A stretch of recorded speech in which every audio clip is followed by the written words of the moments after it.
साथियों, स्वागत है इस संघ बजट 2026-27 के सेशन में।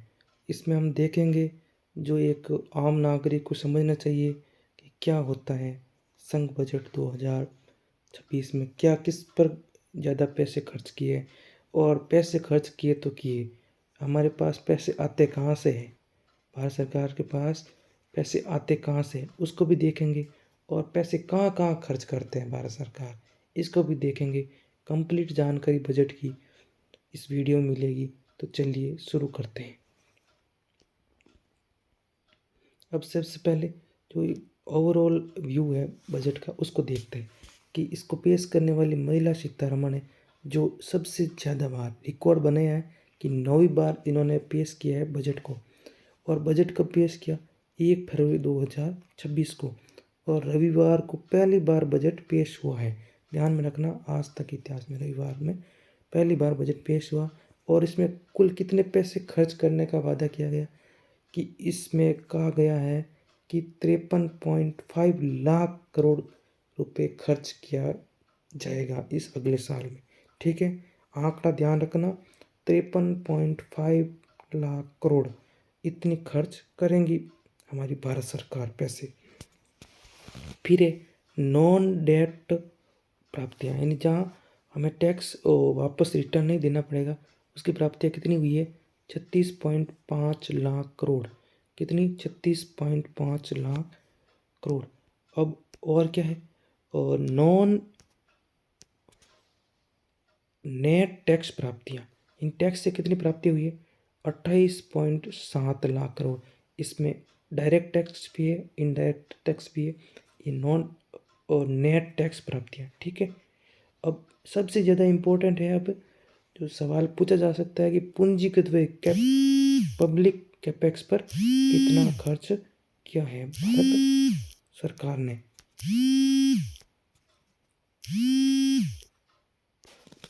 पूंजीगत व्यय है जो 12.2 लाख करोड़ रुपए, अब तक का सबसे ज़्यादा पूंजीगत व्यय है। अभी कितनी है? 12.2 लाख करोड़ पूंजीगत व्यय है। इसमें पिछले साल की तुलना में 9% की बढ़ोतरी हुई है और जीडीपी का 4.4% अब तक का सबसे ऊंचा कैपेक्स हुआ है पूंजीगत व्यय, यानी कैपिटल एक्सपेंडिचर, जिसको कैपेक्स भी कहते हैं, 12.2 लाख करोड़।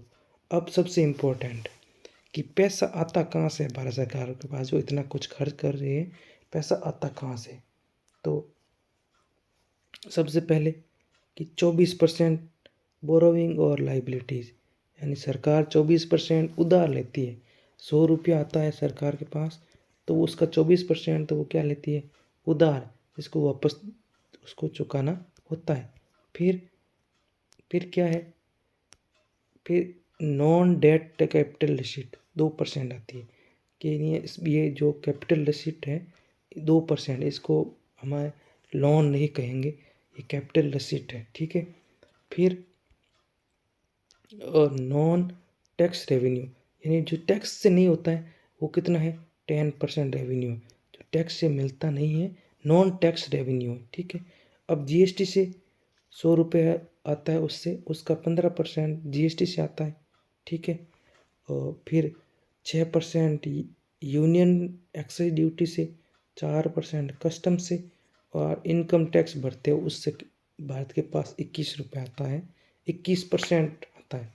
ठीक है, और सबसे इम्पोर्टेंट जो कॉरपोरेशन टैक्स होता है उसका 18% भारत के पास पैसा आता है। जो 100 रुपया है उसका 18% कॉरपोरेशन टैक्स और 21% इनकम टैक्स।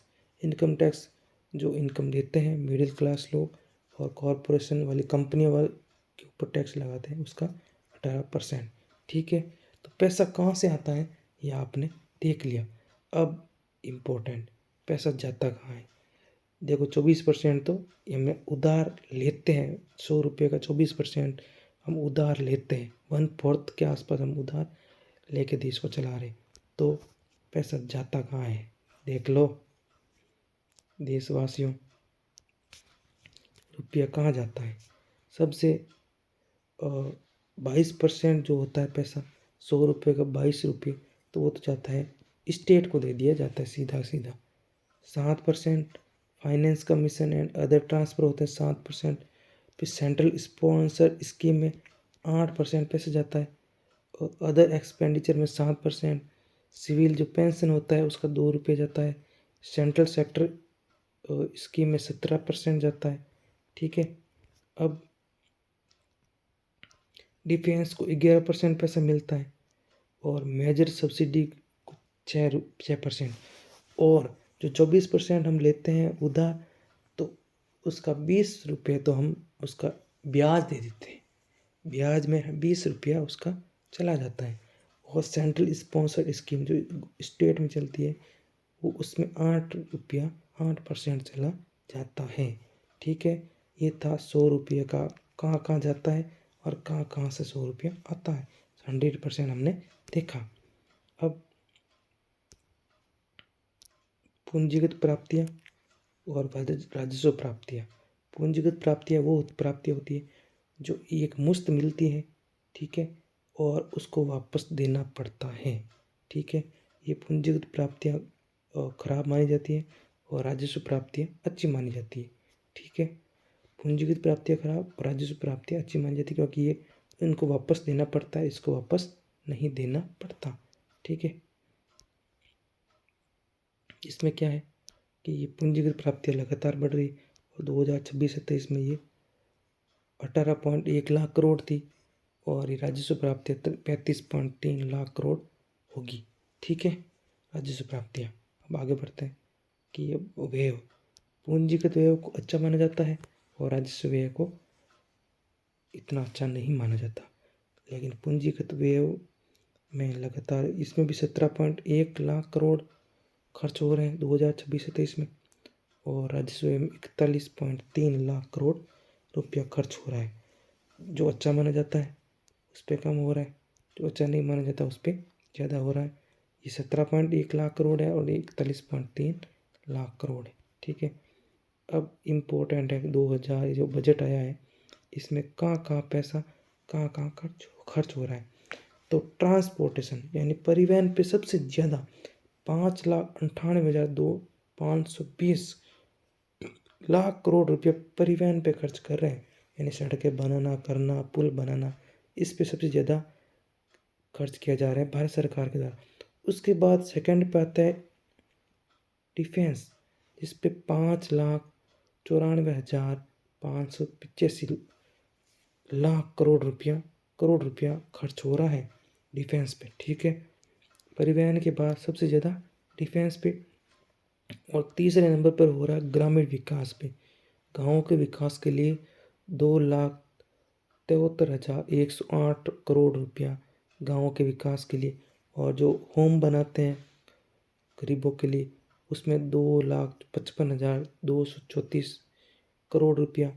फिर कृषि और संबंध कार्यकलाप पे 1,62,000। ठीक है।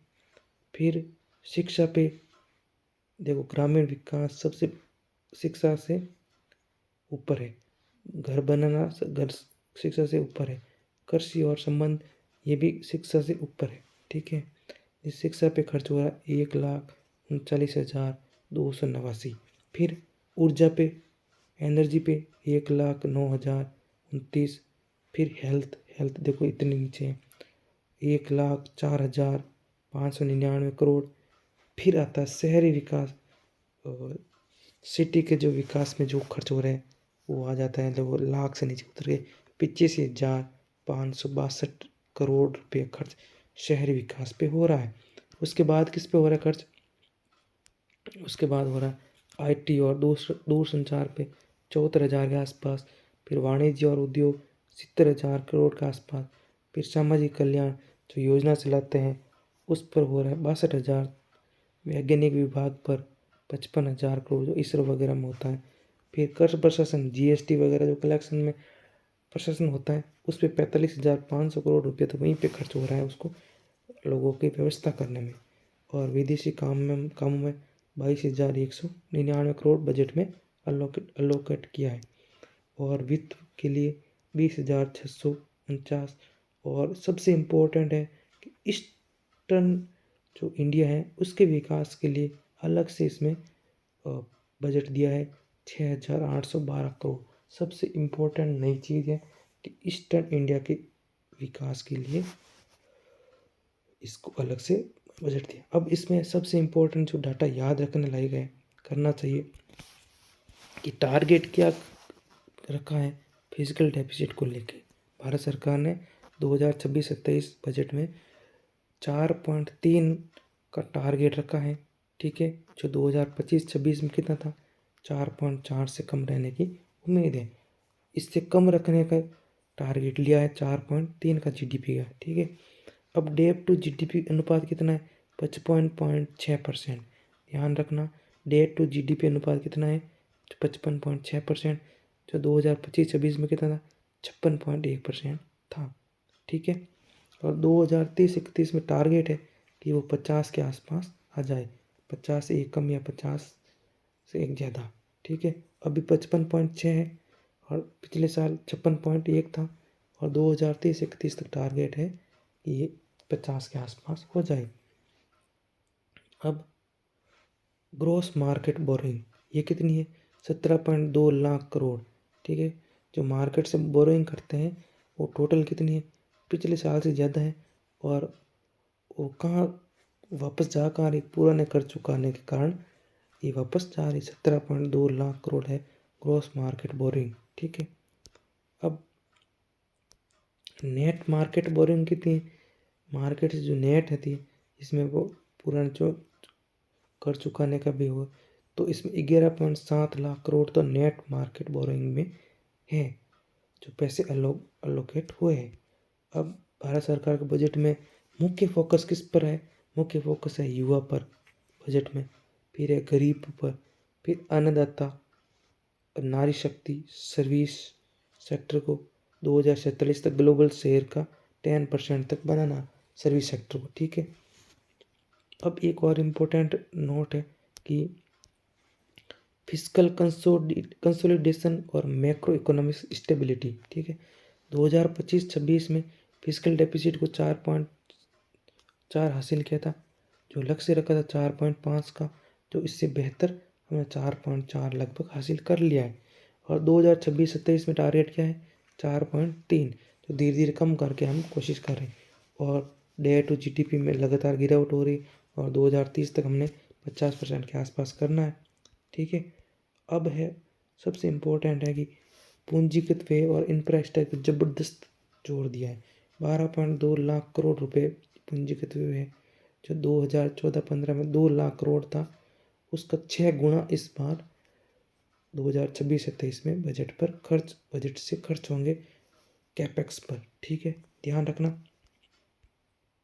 और अब मुख्य घोषणा किया हुई बजट में, ठीक है। बजट 2026-27 मुख्य घोषणा 7 नए हाई स्पीड रेल कॉरिडोर, जिसमें मुंबई पुणे, हैदराबाद बेंगलोर, चेन्नई बेंगलोर, दिल्ली वाराणसी, ये मुख्य 7 नए हाई स्पीड रेल कॉरिडोर बनाए जाएंगे। नया डेडिकेटेड फ्रेट कॉरिडोर जो ईस्ट इंडिया से वेस्ट इंडिया को जोड़ेगा, दाकुनी पश्चिम बंगाल से लेकर सूरत तक, ठीक है। नया फ्रेट कॉरिडोर बनेगा, इसमें सामान एक जगह से दूसरी जगह ले जाना आसान होगा। 5 साल में 20 नए नेशनल वाटरवेज बनाना शुरू, 5 साल में 20 नए नेशनल वाटरवेज बनाने का प्रस्ताव रखा गया है, और ये ओडिशा से शुरू होंगे। Tier 2 और Tier 3 शहरों के इंफ्रास्ट्रक्चर पर जोरदार जोर दिया गया है इस बजट में। और क्या कहा है कि infrastructure risk guarantee fund, private developers के लिए रिस्क कम होगा, ये इन्वेस्टमेंट करेंगे तो। फिर इन्वेट्स रेट्स NAFBID के जरिए प्राइवेट इन्वेस्टमेंट को बढ़ाने का जोर दिया गया है। अब देखो, हमने देखा उस टाइम कि ट्रांसपोर्ट पर कितना खर्च हो रहा है, 5,98,520 करोड़, ध्यान में रखना। डिफेंस पे इसके बाद सेकंड नंबर पे 5,94,000। फिर एनर्जी पर और अर्बन डेवलपमेंट पे इतना खर्च हो रहा है, जो इम्पोर्टेंट ध्यान रखना। और शिक्षा क्षेत्र पे आप स्टूडेंट हो तो इसको ध्यान में रखना कि शिक्षा क्षेत्र पर कितना खर्च हो रहा है, कि 1,39,289 करोड़, जो पिछले साल से 8.3 की बढ़ोतरी है। और स्कूल के बच्चे हो तो ध्यान रखना कि 83,581, जो 6% की बढ़ोतरी लगभग, और उच्च शिक्षा पे ज़बरदस्त बढ़ोतरी है, 11.28% की बढ़ोतरी हुई है पिछले साल की तुलना में। युवा हो तो इस चीज़ का ध्यान रखना कि सरकार का फोकस स्किलिंग पे है, एम्प्लॉयमेंट पे और सर्विस पे है। स्किल डेवलपमेंट मिनिस्ट्री इसके पेमेंट में बजट में 62% की बढ़ोतरी कर दी है। जो पेमेंट कितना है, 9,886 करोड़ रुपये स्किलिंग पे ध्यान दिया जाए। और हाई पावर्ड केमिस्ट्री और ये बनाने के लिए, एंटरप्राइज बनाने के लिए, जैसे tourism, IT, health care, AI sector को बढ़ाने के लिए बनाया गया है। ठीक है, ये है घोषणा ही है। और इसमें क्या कहा गया है, अन्य महत्वपूर्ण घोषणा में देखो मैन्युफैक्चरिंग पे, इसमें सेमीकंडक्टर मिशन 2.0 लॉन्च होगा। बायोफार्मा के लिए शक्ति के लिए 10,000 करोड़ के अलग से फंड देगा। और रेयर अर्थ मटेरियल के लिए इलेक्ट्रॉनिक्स सीआई स्कीम के लिए 40,000 रुपये खर्च होंगे, 40,000 करोड़ रुपये खर्च होंगे। टैक्स में, इनकम टैक्स स्लैब में कोई चेंज नहीं हुआ है। ठीक है, वही है 75 और 100,000 स्टैंडर्ड डिडक्शन पे अटका हुआ है। और 1 अप्रैल से जो टैक्स है वो 1 अप्रैल 2026 से लागू हो जाएगा। TCS, शिक्षा, मेडिकल, SIT बढ़ोतरी, ये कैंसर दवाओं पर 17 दवाएं हैं उस पर ड्यूटी फ्री कर दिया है। और 3 आयुर्वेदिक एम्स बनाने की घोषणा की गई है निर्मला सीतारमण ने। और ये नॉर्मल चीज़ें हैं। तो ये था मोटा मोटा बजट का विवरण। तो वीडियो को लाइक ज़रूर करना। तब तक अब अगले वीडियो तक बाय बाय।